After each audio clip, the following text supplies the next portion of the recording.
बिना गारंटी मांगे 3 लाख रुपए तक का कर्ज मिलेगा, आपको ऋण मिलेगा। और यह भी सुनिश्चित किया गया है कि इस ऋण का ब्याज बहुत ही कम रहे। सरकार ने प्रावधान ये किया है कि पहली बार में अगर आपने की ट्रेनिंग हो गई, आपने नए टूल ले लिए, तो पहली बार आपको 1 लाख रुपए तक का ऋण मिलेगा।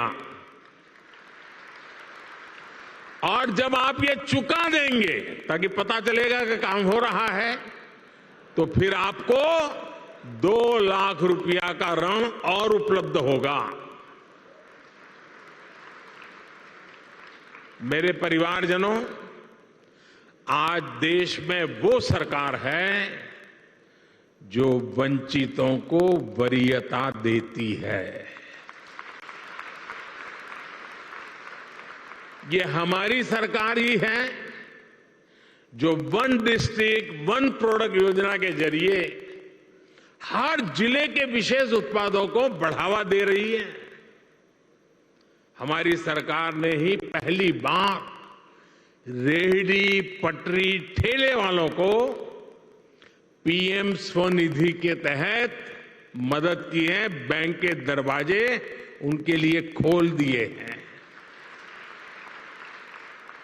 ये हमारी सरकार है जिसने आजादी के बाद पहली बार बंजारा और गुमंत जनजातियों की परवाह की है। ये हमारी ही सरकार है जिसने आजादी के बाद पहली बार दिव्यांग जनों के लिए हर स्तर, हर स्थान पर विशेष सुविधाएं विकसित की है। जिसे कोई नहीं पूछता, उसके लिए गरीब का ये बेटा मोदी उसका सेवक बनकर आया है। सबको सम्मान का जीवन देना, सभी तक सुविधा पहुंचाना, ये मोदी की गारंटी है।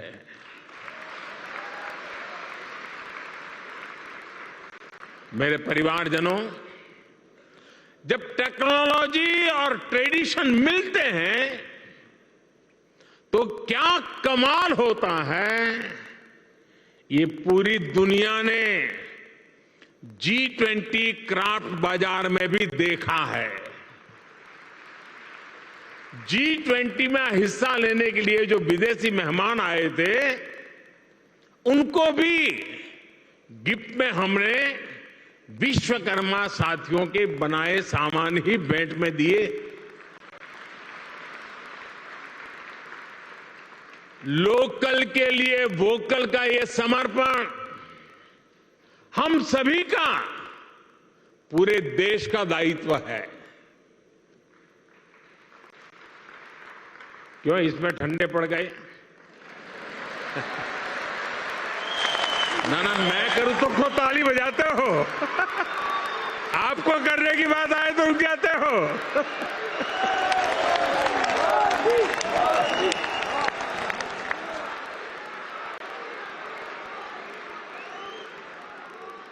आप मुझे बताइए, हमारे देश में जो चीजें हमारे कारीगर बनाते हैं, हमारे लोग बनाते हैं, वो दुनिया के बाजार में पहुंचनी चाहिए कि नहीं पहुंचनी चाहिए?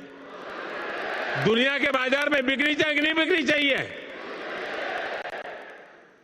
तो ये काम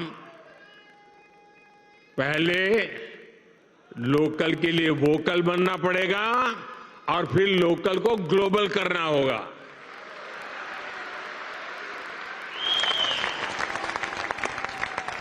साथियों, अब गणेश चतुर्थी, धनतेरस, दीपावली सहित अनेक त्योहार आने वाले हैं। मैं सभी देशवासियों से लोकल खरीदने का आग्रह करूंगा।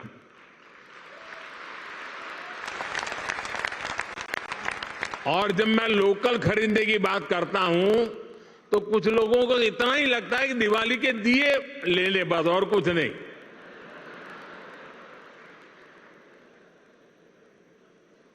हर छोटी मोटी चीज कोई भी बड़ा सामान खरीदें जिसमें हमारे विश्वकर्मा साथियों की छाप हो, भारत की मिट्टी और पसीने की महक हो।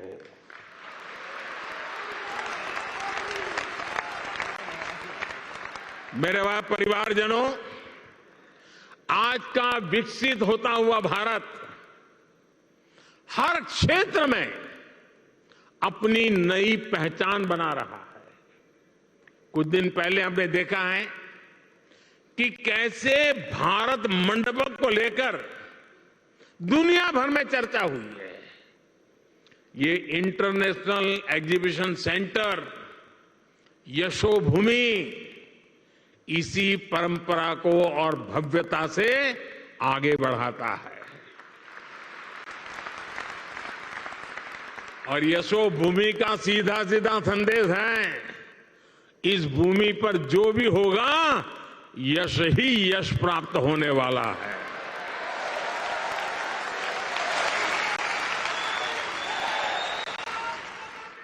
ये भविष्य के भारत को शोकेस करने का एक शानदार सेंटर बनेगा।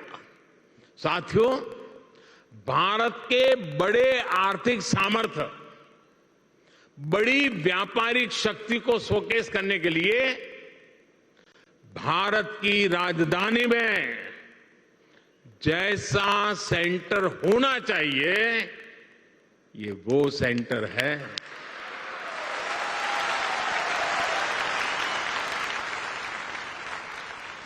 इसमें मल्टी मॉडल कनेक्टिविटी और पीएम गति शक्ति के दर्शन एक साथ होते हैं। अब देखिए, ये एयरपोर्ट के पास में है। इसको एयरपोर्ट से कनेक्ट करने के लिए मेट्रो की सुविधा दी गई है। आज यहां मेट्रो स्टेशन का भी उद्घाटन हुआ है। ये मेट्रो स्टेशन सीधा इस कॉम्प्लेक्स से जुड़ा हुआ है। इस मेट्रो सुविधा के चलते दिल्ली के अलग अलग हिस्सों से लोग का समय बहुत आसानी से कम समय में ये यहां पहुंच पाएंगे। यहां जो लोग आएंगे उनके लिए ठहरने का, मनोरंजन का, शॉपिंग का, टूरिज्म का पूरा इंतजाम यही इस पूरे इकोसिस्टम में बनाया हुआ है, पूरी व्यवस्था में बना हुआ है। मेरे परिवारजनों, बदलते हुए समय के साथ विकास के, रोजगार के नए नए सेक्टर्स भी बनते हैं। आज से 50-60 साल पहले कोई इतनी बड़ी आईटी इंडस्ट्री के बारे में सोच भी नहीं सकता था। आज से 30-35 साल पहले सोशल मीडिया भी एक कल्पना भरी था। अब दुनिया में एक और बड़ा सेक्टर बन रहा है जिसमें भारत के लिए असीम संभावनाएं हैं। ये सेक्टर है कॉन्फ्रेंस टूरिज्म। कॉन्फ्रेंस टूरिज्म का पूरी दुनिया में conference tourism industry 25 lakh crore से भी ज्यादा है। हर साल दुनिया में 32,000 से भी ज्यादा बड़ी एग्जीबिशन लगती है, एक्सपो होते हैं। आप कल्पना कर सकते हैं, जिस देश की आबादी 2-5 करोड़ होगी, लोग वहां भी कर देते हैं। यहां तो 140 करोड़ की आबादी है। जो आएगा वो मालामाल हो जाएगा। बहुत बड़ा मार्केट है। कॉन्फ्रेंस टूरिज्म के लिए आने वाले लोग एक सामान्य टूरिस्ट की अपेक्षा कई गुना ज्यादा पैसा खर्च करते हैं। इतनी बड़ी इंडस्ट्री में भारत की हिस्सेदारी सिर्फ 1% है, सिर्फ 1%। भारत की ही अनेकों बड़ी कंपनियां हर साल अपने इवेंट्स बाहर करने के लिए मजबूर हो जाती है। आप कल्पना कर सकते हैं कि देश और दुनिया का इतना बड़ा मार्केट हमारे सामने है। अब आज का नया भारत खुद को कॉन्फ्रेंस टूरिज्म के लिए भी तैयार कर रहा है। और साथियों, आप सब जानते हैं,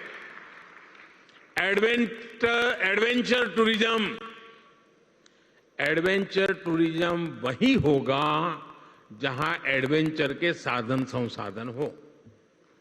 मेडिकल टूरिज्म वही होगा जहां आधुनिक चिकित्सा सुविधाएं हो। स्पिरिचुअल टूरिज्म वही होगा जहां ऐतिहासिक, धार्मिक, स्पिरिचुअल एक्टिविटी हो। हेरिटेज टूरिज्म भी वही होगा जहां हिस्ट्री और हेरिटेज का बाहुल्य हो।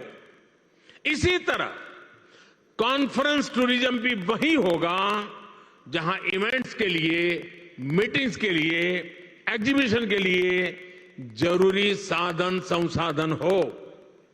इसलिए भारत मंडपम और यशोभूमि ये ऐसे सेंटर हैं, वो अब दिल्ली को कॉन्फ्रेंस टूरिज्म का सबसे बड़ा हब बनाने जा रहे हैं। अकेले यशोभूमि सेंटर से ही लाखों युवाओं को रोजगार मिलने की संभावना है। यशोभूमि भविष्य में एक ऐसा स्थान बनेगा जहां दुनिया भर के देशों से लोग इंटरनेशनल कॉन्फ्रेंस, मीटिंग्स, एग्जीबिशंस, इन सब के लिए क्यों लगने वाली है। आज मैं दुनिया भर के देशों में एग्जीबिशन और इवेंट्स इंडस्ट्री से जुड़े लोगों को हिंदुस्तान में, दिल्ली में, यशोभूमि में विशेष रूप से आमंत्रित करता हूं।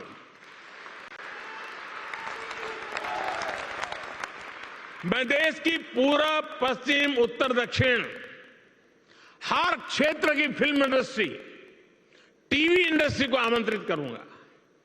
आप अपने अवार्ड समारोह, फिल्म फेस्टिवल यहां आयोजित करिए, फिल्म के पहले शो यहां आयोजित करिए।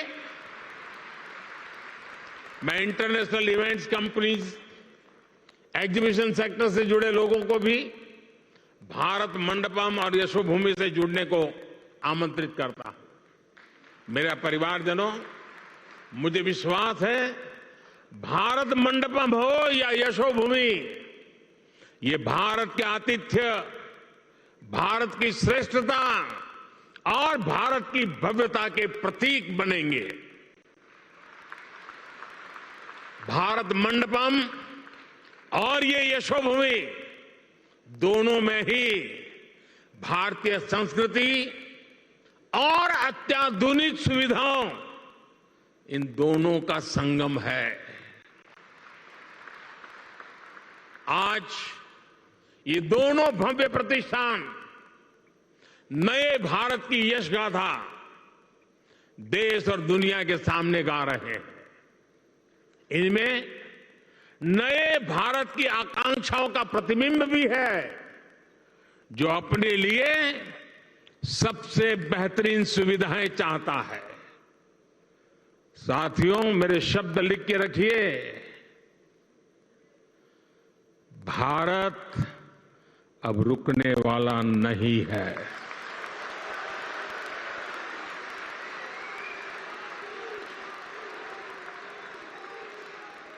हमें चलते रहना है, नए लक्ष्य बनाते रहना है और उन नए लक्ष्यों को पाकर के ही चैन से बैठना है। और ये हम सभी के परिश्रम और परिश्रम की पराकाष्ठा देश को 2047 में दुनिया के सामने डंके की चोट पर विकसित भारत के रूप में खड़ा कर देंगे, ये संकल्प लेकर के चलता है। ये समय हम सभी के लिए जुट जाने का समय है। हमारे विश्वकर्मा साथी मेक इन इंडिया की शान है और इंटरनेशनल कन्वेंशन सेंटर की इस शान को दुनिया के सामने शोकेस करने का माध्यम बनेगा। एक बार फिर सभी विश्वकर्मा साथियों को ये बहुत बड़ी आशावादी योजना के लिए मैं बहुत बहुत बधाई देता हूं। ये नया सेंटर यशोभूमि भारत के यश का प्रतीक बने, दिल्ली की शान को और बढ़ाए। इसी मंगल कामना के साथ आप सभी को बहुत बहुत शुभकामनाएं, बहुत बहुत धन्यवाद। नमस्कार।